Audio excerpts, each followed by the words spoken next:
You're on. All right. Welcome, fellow TFFL owners, to your weekly TFFL webcast.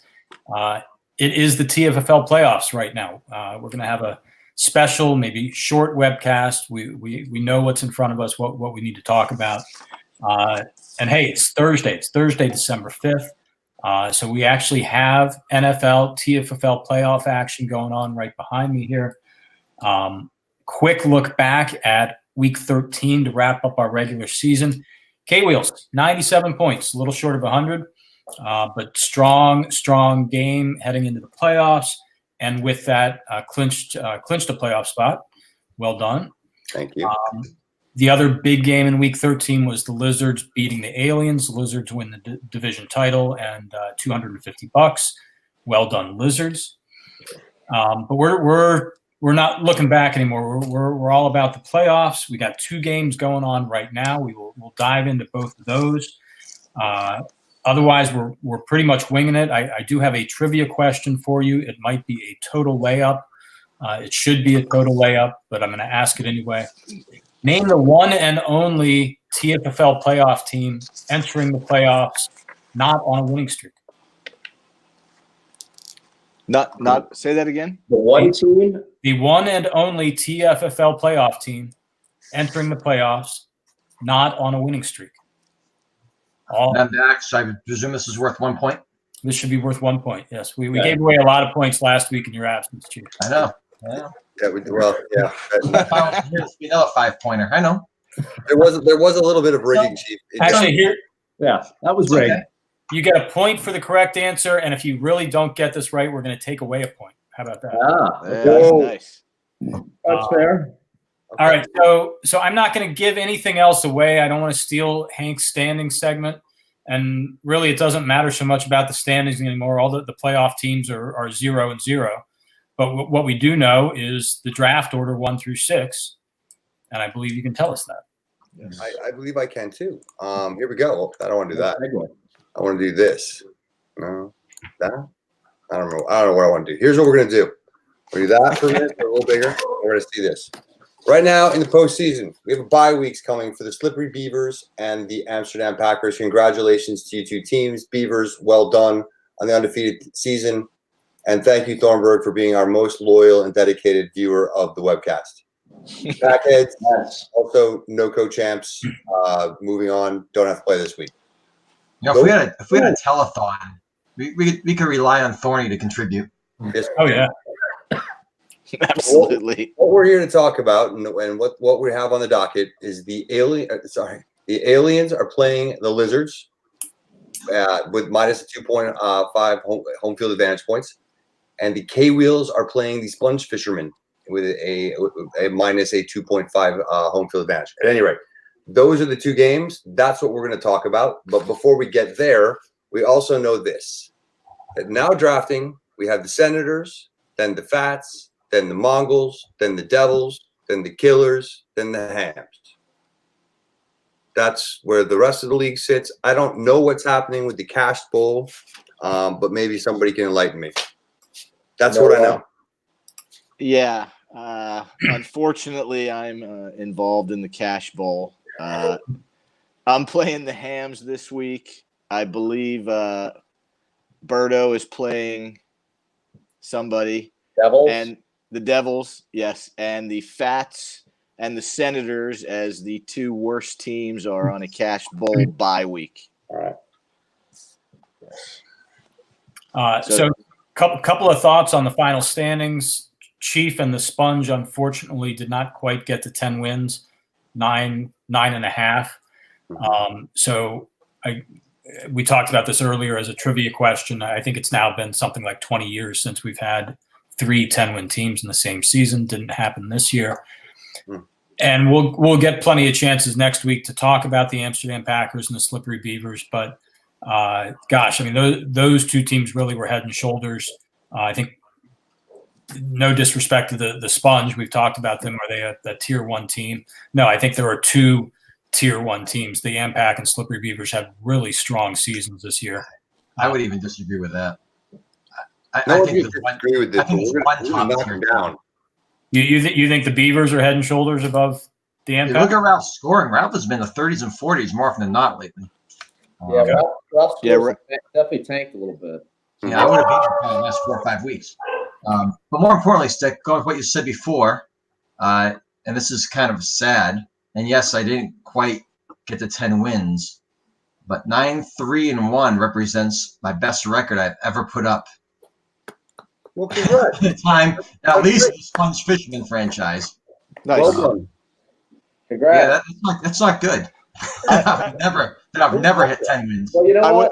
I would have liked to seen you get that 10th win this year to do the complete turnaround from 3-10 last year to 10-3 this year. Even that year, I was the highest scoring team in the league. I don't think I won 10. Forget about the past. Let's live in the now. Right. Great work. Forward. But yeah, I think you say the Beavers have been consistently the best team, but last week Hank had the highest score. A couple weeks ago, someone else unexpected. The Aliens had one not too long ago. I only need to score 125 points to get in the playoffs. Yeah. Say that again?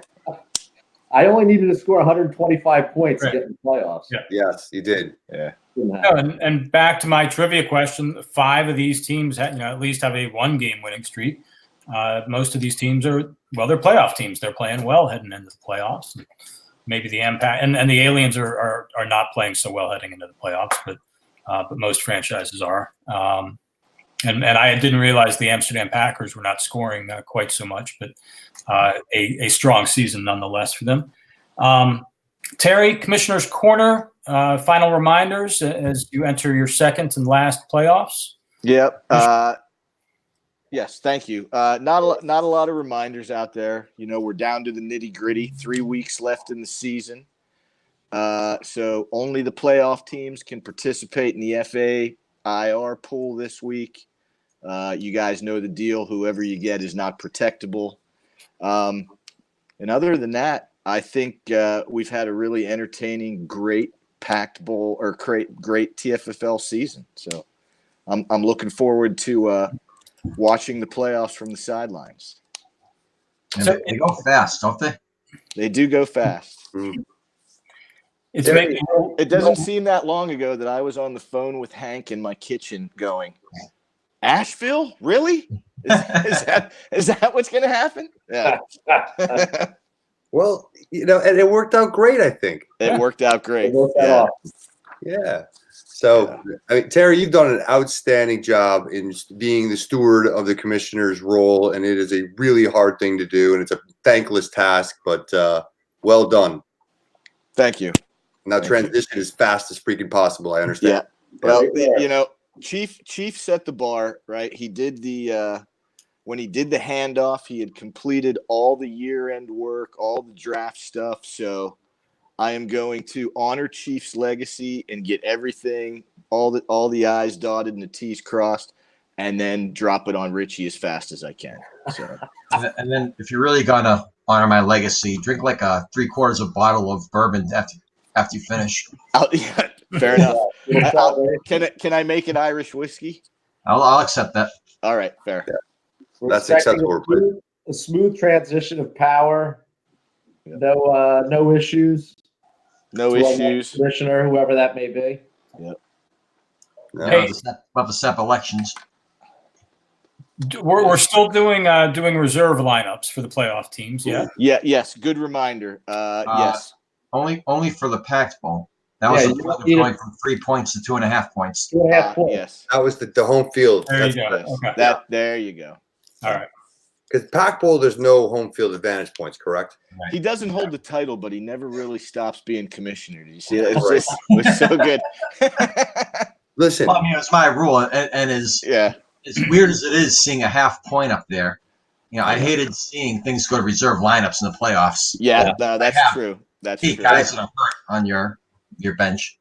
that is one of the better changes we've made. We just eliminate the whole thing. Well done. That is, It's kind of embarrassing. It took us as long as it did to it's to a change great. that. Figure that out. Yeah. I think when I saw that proposed, I was like, oh God, we should have done this 20 years ago. Oddly enough, I proposed it the year before too. It was only it wasn't 2.5 points; it was only a half point. and I think it narrowly, like 5-7, didn't pass. Right. So just instead of making it the extra 2. Until we see the uproar when somebody loses by, 2. Sure. 2, Yeah. whatever the math is. I actually beat the Senators in a playoff game, our reserve lineup, but I just didn't feel good about it. 2 years ago. Better than I would have had I lost on a reserve lineup. Yeah. I mean, I'm sure you got over it. Yeah. You know why I felt good about it? Is because he had a 3-point advantage. Yeah. So there you go. That's scored more points than he did regardless. Anyway, we're taking way too much Who time. was that against? Russ. So I don't know if the layout is the same for all of you, but I've got the 3 caravan members up top here, the 3 playoff teams. Caravan. Oh, there you go. Nice. Love it. Well done. There we go. Nice work. So, we've got 2 playoff games to talk about. The 3 of us are involved in those games. So TFFL Media this week dispatched Terry and Berto to cover in depth each of these playoff games. Terry, I know, has done a deep dive. Berto has been traveling up and down the East Coast, hitting both team headquarters. Right. Berto, why don't you start us off? We got Aliens versus Lizards, a rematch of Week 13. Okay. I asked you guys to come up with some X factors, some questions for the owners, some keys to the game. What do you see? So just as a real-time update here, it is 6.5, including the 2.5-point home field advantage. Lizards 0 for the Aliens. So in the game tonight, we got Dak, which we'll talk about in a minute, and the Bears D for the Lizards, and Amari Cooper for the Aliens, just to set the scene there. So the Aliens not been putting up points of late, right? So 41 points last week. So the Aliens, I think, Stick, you've started Breeze every week since week 9. Is that right? That seems a little long, but 10 or 11. 10 or 11? Okay. Yeah. I think. I think I've had him for 3 weeks. Yeah. So, to me, putting Wentz in was probably a no-brainer. But was there any, second thoughts here? Wentz against the Giants, he's got his full arsenal back. What was the thought process there? Or was it just such a slam dunk decision that little thought? No. It's there's 2 big issues going against Breeze. One is his performance. He is not, I think, hit double digits the last 2 weeks. And the second is that he's playing San Francisco this week, playing the 49ers defense. Right. Wentz, on the other hand, is playing the Giants. He's got all of his receivers back. He had a big week last week. And for what it's worth, he's playing on Monday night, which is a slight bonus in my book. Yeah. There's also the free agent market. The Aliens may be looking at some quarterbacks out there. But Breeze is probably not going to be the starter this week. It's going to be Wentz or somebody else. So, so you allude to the free agent market. There definitely are some quarterbacks out there, as well as some tight ends. We'll talk about that in a minute on the other side. But, so you're kind of in the position right now on your quarterback slot that it could be Breeze, it could be Wentz, it could be somebody you pick up, and you're going to see how things play out here and matchups after week 14. Yeah, preparing for week 15 and 16. Yes, I think not off the top of my head, I can't name the opponents, but I think Breeze has favorable matchups in weeks 15 and 16. But I'm pretty confident in Wentz this week. I like that matchup a lot. Like the way that offense seems to be finally getting all the pieces back in place. But there are some options on the free agent market I'll be looking at. Okay. How about confidence in Devontae Freeman back? So he's going up against Carolina, 27th ranked rush D. What are your thoughts on Freeman for this week? I saw Matthew Berry had him as a love this week. But in truth, I hate Devontae Freeman right now. He has been terrible. He'll get volume. I'm I want to be optimistic. He maybe gets a touchdown and a few yardage points, but I think the days are long gone where he's a multiple touchdown guy, 100-yard guy. I just don't have a lot of confidence in him. But he's going to be in the lineup. He's going to get touches. Okay. Now, DJ Shark with Minshew back, I think you're probably hoping, expecting maybe you get a little something there. You know, maybe not a touchdown, but if you can get 4 to 6 points, that'd be great. That's what he did last week. Chark was looking better last week after slumping a little bit. He got 4 yardage points, I think. He's kind of a must start at this point, given the season he's having. But he is slumping a little bit. I'm hoping for something this week, obviously. Right. Okay. Anything else from the panel for the aliens before we jump a little bit further into the lizards? I just wanted to ask, just listening to Stick kind of respond to Berto's question. Stick, I'm not sensing a great deal of confidence. I'm not sensing like you seem a little hesitant in a lot of things. How do you feel going in? Well, I think that's a fair point. First off, as I've said, as Berto said, the aliens are not scoring a lot of points these past couple weeks. We've scored well all season long, but we're slumping a little bit. And the other theme we've talked about all season long is the aliens have, I think, great depth, but not a lot of studs. And I've been playing matchups and playing injury situations week to week. And, if the Lizards come out and fire on all cylinders with Beckham and Evans and Thomas at receiver and Mixon playing well at running back and Dak Prescott at the moment, 1 point in the first half, I love that. Yeah. I mean, that's a big thing. I mean, the quarterback play alone is a big thing. If Dak doesn't go for 30 points, you're in it. Com.com has the aliens as a favorite, actually. Yeah. But I know the Lizards have the bigger guns, if you will, and that's what makes me not entirely confident. But I like my team. I think I've got the right guys in there. So just to dovetail on that a little bit, piggyback on that, Mayfield versus Dak for the Lizards. I wrote my notes last night prior to what was going on today, and in my notes, I have Mayfield ranked higher basically everywhere. Yep. Dak going against the 7th ranked defense against QBs. Mayfield going against the Bengals. Yeah. Mayfield played well.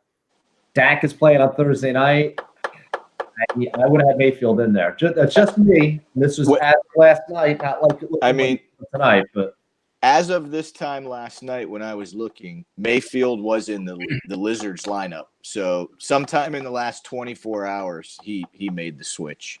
He changed his mind. Yeah. There was talked about how one of the really hallmarks of this year have been playing quarterbacks by matchups.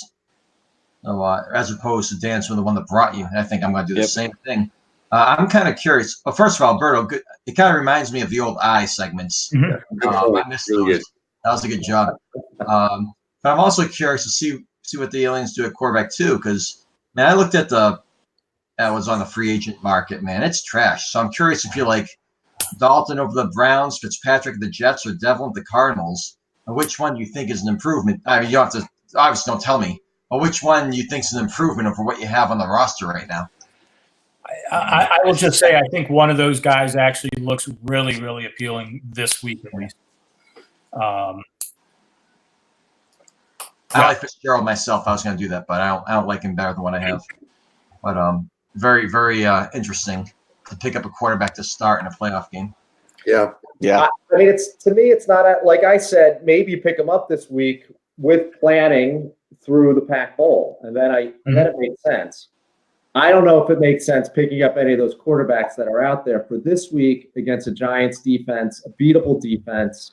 With Wentz's, Ertz is healthy, he's playing. He didn't have a good game last week. He looked like shit, but he did play, and he's healthy. But Alshon had a real good game. Yep. So I agree with Chief. I don't think there's anyone out there for this week that's a better option, but it could be something for week 15 or 16.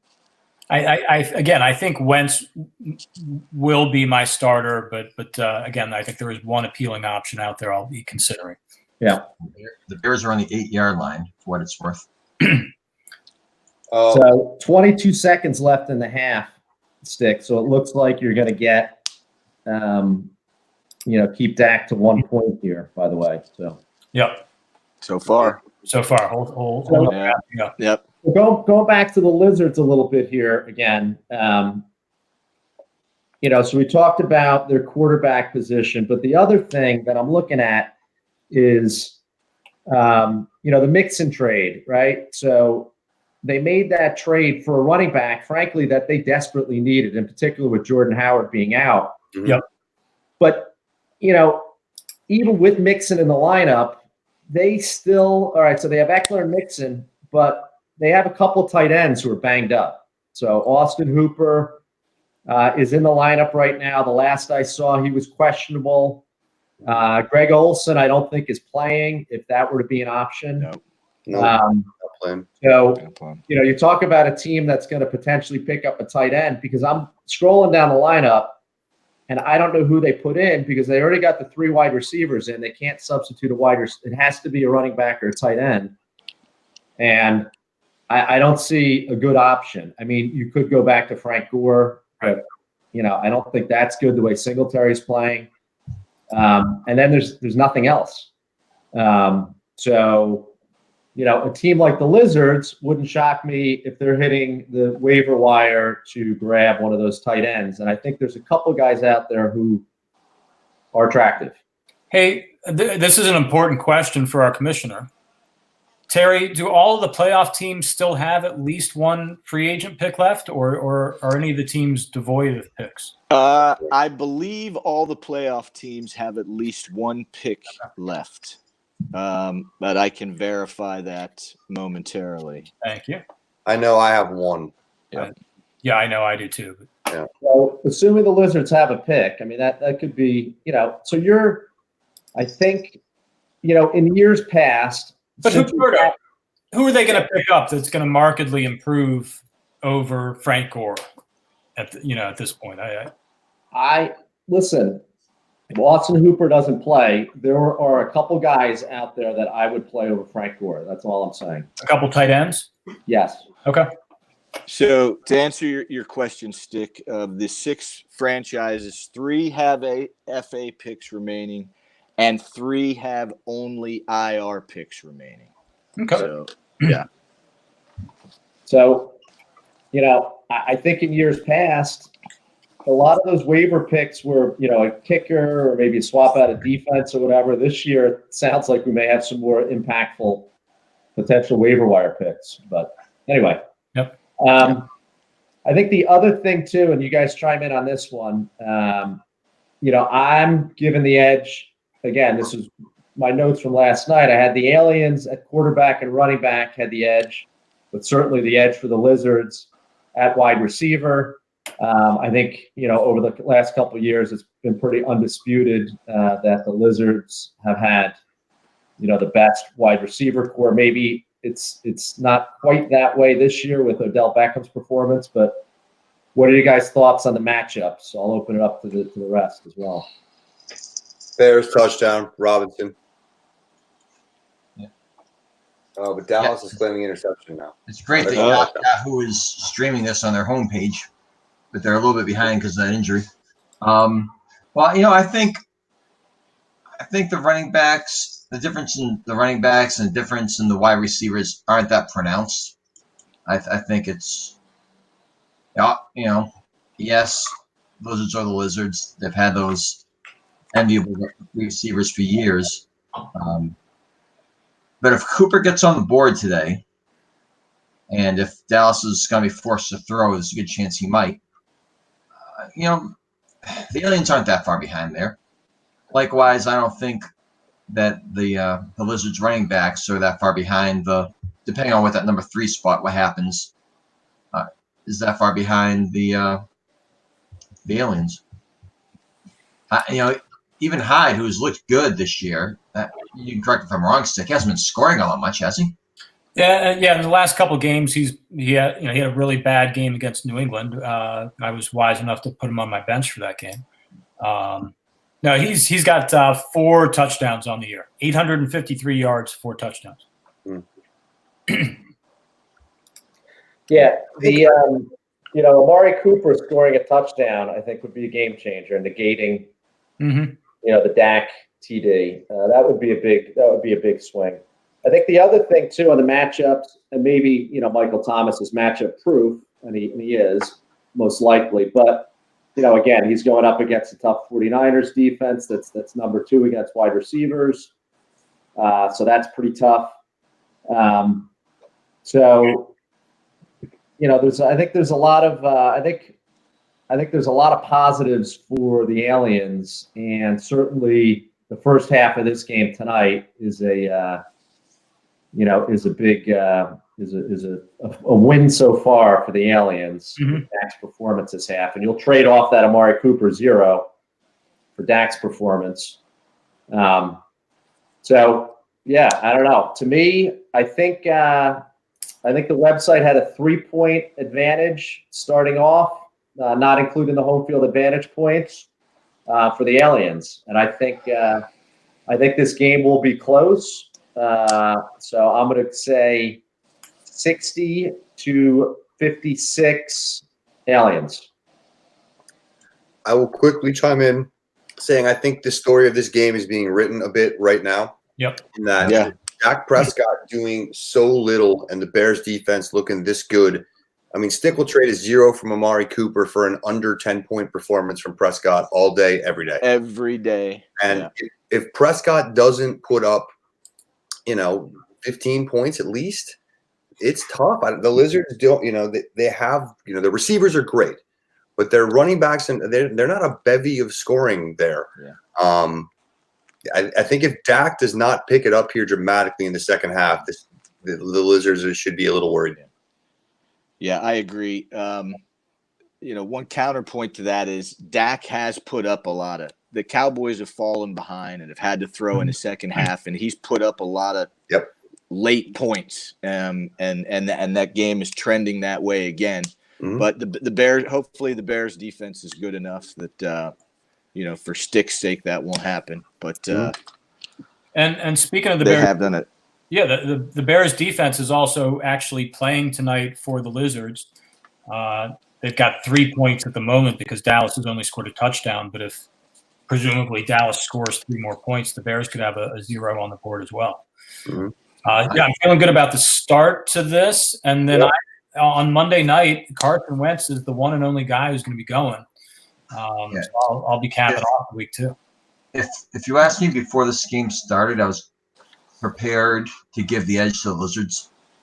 And the reason why, and this is going to sound funny, the reason why is because I can see Justin Tucker having an absolute monster game against a good defense and bad weather in Buffalo. Yeah, that's a good point. Justin fucking Tucker. He's killed the Aliens. I think right now, given the way this game's going, the scales have to tip in the Aliens' direction. But I think it's going to be close. It should be within whatever the point spread was. But let's say Aliens by 5. Justin Tucker won a Pac Bowl for the Lizards. He has killed the Aliens over the years. I wonder if any of you can remember a Cleveland-Cincinnati game.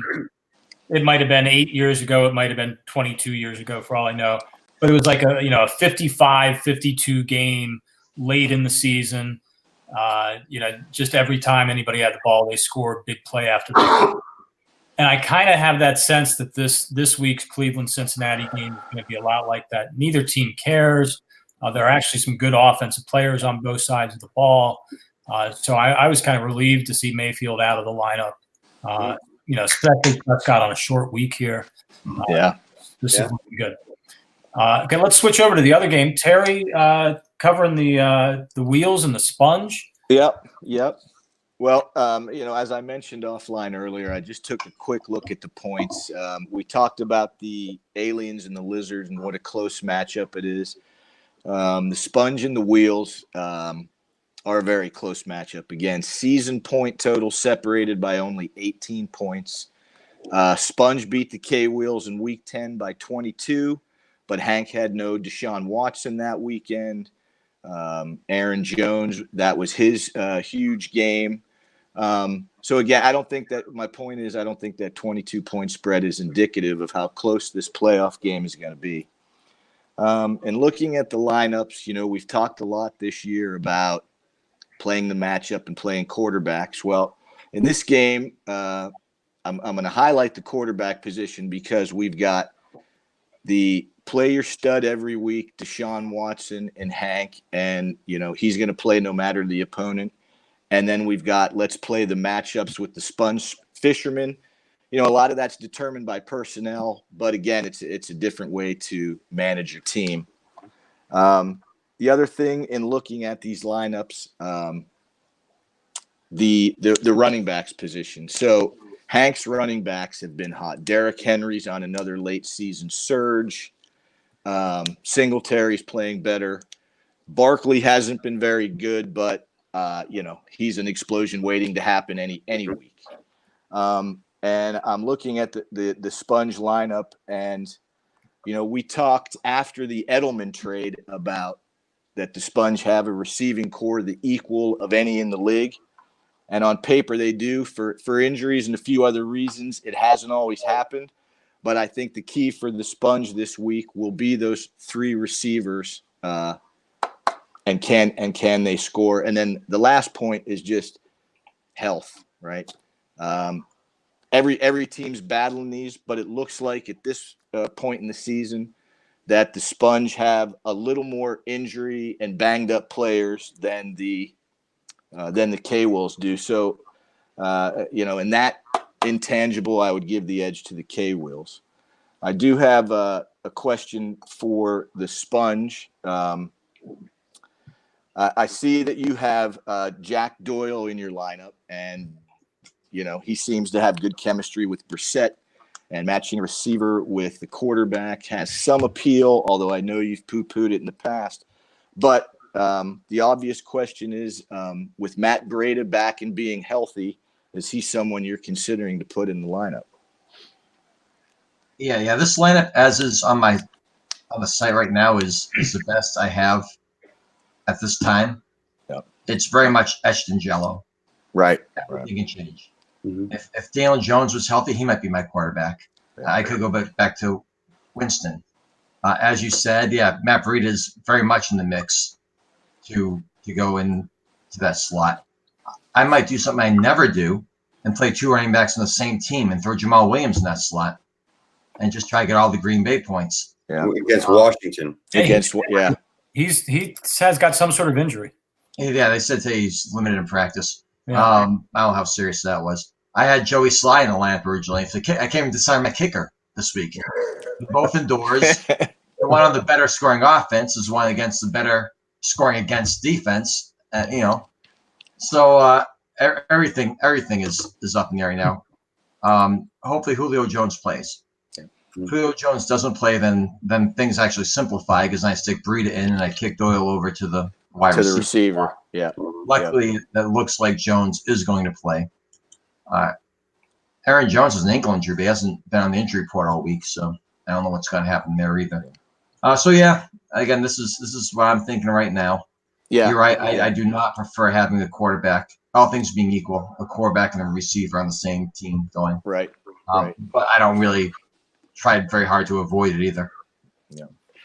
Now, Hank, for you on the flip side, would it be fair to say, I looked at Chiefs lineup and, it's like a puzzle. Well, if this happens, you move this guy here. I looked at your lineup and I don't think there's any,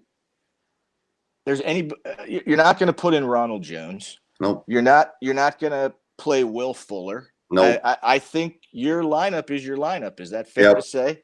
Yep. I looked at it, made no changes from last week. Yeah. Yep.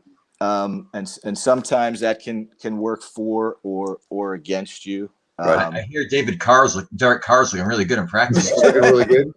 Get him in there against Tennessee. Good chemistry. I mean, last week with Watson, I was worried about Watson against New England just because it's New England, but Right. he did great. And I mean, like I said earlier, Watson, I'm starting against whoever, so he's in. Yeah. So my interpretation of this sets up exactly the way Phil wants it. He doesn't have to tinker and move guys in and out. He's got His guys moving in the right direction. Singletary's Yeah. been playing better. Saquon's, going up against Eagles defense. I mean, they're worse against the pass, but you can still run on them. Cortland Sutton's been a monster the last Sutton's couple of been great. weeks. Yeah. He put up 97 points or whatever it was. But I think the biggest thing is that you don't have to mess around with your lineup, and your decisions are what they are. And I think you're happiest that way. I am. I mean, Will Fuller is the only guy that I would, love to have a slot for, but other than his one brilliant week, he hasn't earned it. So a lot of the guys are in. And that's not, when we say that about his lineup, that's not so much a knock on lack of depth for the K-Wheels. No. I've said this a couple times earlier in the year when we've talked about up-and-coming teams or panelists most likely to make the playoffs. You have to look at the K-Wheels and Watson and Barkley and Henry, and then you start looking at the receivers and Cortland Sutton. There are some strong players on this. Metcalf and a good draft pick in DK Metcalf. They just scored 97 points. Obviously, no, this team is a team to be feared. I hope so. Are you scared, Sponge? I would rather have your team and your matchups than mine. Yes. I got one quibble with your lineup, Hank. Okay. And I'm going to quote you via text. Please. Good God, my kicker, who I picked up last week and was great, apparently can't make an extra point, much less a field goal. Shit. Yeah. Why is Dan Bailey not back in your lineup?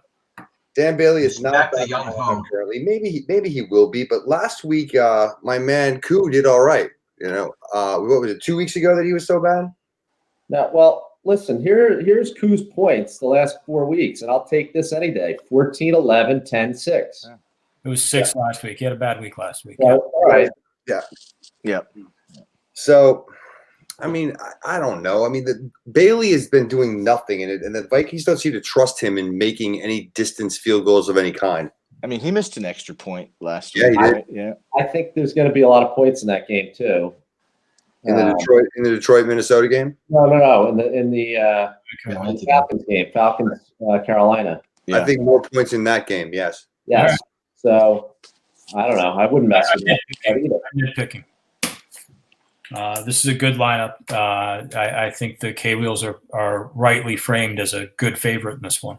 Chief, right now, what would you? Montgomery's got what? He's got 2 points now at half. Yep. You want to see 6? I mean, I think realistically, I need 7. Okay. 12 would be better. Be 8. Get the touchdown. Yeah. So he's got 53 yards. I mean, he stays on track. He's setting up for a 100-yard game, especially if the game script continues the way it's going. Maybe he punches me in, maybe he doesn't. I don't know. Right. I'll take a 100-yard performance from him though. Okay. I honestly would sign for that right now. If I can get 6 points and no more out of Montgomery, I'm good with that. What I need to happen, this is Captain Obvious shit, but I need like Watson and Henry and Sutton just to underperform what they're doing lately. Regression to the mean or whatever you want to call it. Yeah. I can't have them go off like they did last week. Right. Yeah. They're going off. Can't stop them. We're rolling. That seems to be baked in because they have Watson projected for like 16 or something, 16 and a half. Yep. He had 24 last week, so he's down. He's usually like around 17, 18, I think, most weeks. He's not high this week. No. It's a newfound optimism from the K-Wheels. Hey, when you beat the Killers, like a drum, by the way, absolutely beat the shit out of them, you feel a lot better about things. You do. And how long? Berto was only 74 more points away from a playoff berth. He was there. In that first game when Nick Foles got pulled and was having a shitty game, I was beating myself up about that decision. I'm like, why the fuck did I start this guy? Didn't matter. So I wish you had scored all those points earlier so I wouldn't have to have fussed about that decision. That would have saved me some angst. Well, it'd be it for me to save you from angst. How long is the boo killer sign going to stay up? Maybe through the playoffs. We're undefeated when it hangs. There you go. Good point. So We're undefeated when it. Yeah, keep it there forever. why mess with it? Hey, so Yeah. Chief touched on a good point. I think the theme of the season, or a theme we've certainly hit upon throughout the season on this webcast, is the sudden acceptance of plugging and playing different quarterbacks. And frankly, we know that in general, there's a lot more plugging and playing at running back these days, given the changing nature of the NFL. I think that's going to be the theme of these playoffs, whether it's the Sponge and all their quarterbacks, whether it's the Aliens plugging and playing quarterbacks. We know the Lizards are comfortable moving back and forth between Prescott and Mayfield. I think a lot of teams in these playoffs are going to be making a lot of tough decisions week to week, and we'll keep tabs on all those. Let me give you a trivia answer, and we'll start to wrap up here. This was a layup, I think. Name the one TFFL playoff team entering the playoffs on a losing streak. It is indeed the Aliens, playing very poorly here in the last couple of weeks heading into the playoffs. 1 point for all of you. Well done. You gave it 2. What's that? You said 2 at the beginning. I wrote it down. We can go back to the tape. It doesn't really matter. You could have 20. Yeah. You We could don't have 20 points. Steve and I remain tied at 32, Berto at 25, TR at 20, and the guest with 2. All right, we got an exciting finish to TFFL trivia this year. Indeed. All right, so good luck to the 3 teams on the panel in the playoffs. Good luck, guys. Good luck, Definitely. you guys. Good luck. Good luck. Very exciting. We've got a consequential matchup going on right now. I'll be tuning into the second half here in a second. And we'll have at least one next week. Yep. And then we'll have one player still alive. At least one of us will be alive next week, maybe both, maybe 2 of the 3, but not 3 of the 3. No, one of us is going out, but hopefully we have 2 of us standing next week. And Chief, good luck, good season, and I hope your season comes to a graceful end. Selfishly, of course. And a Merry Kevorkian to you too. Yes, I'm sure. Right back at me. I know. And I wish the Lizards well. I don't know if we pointed this out. They beat the Aliens twice this year.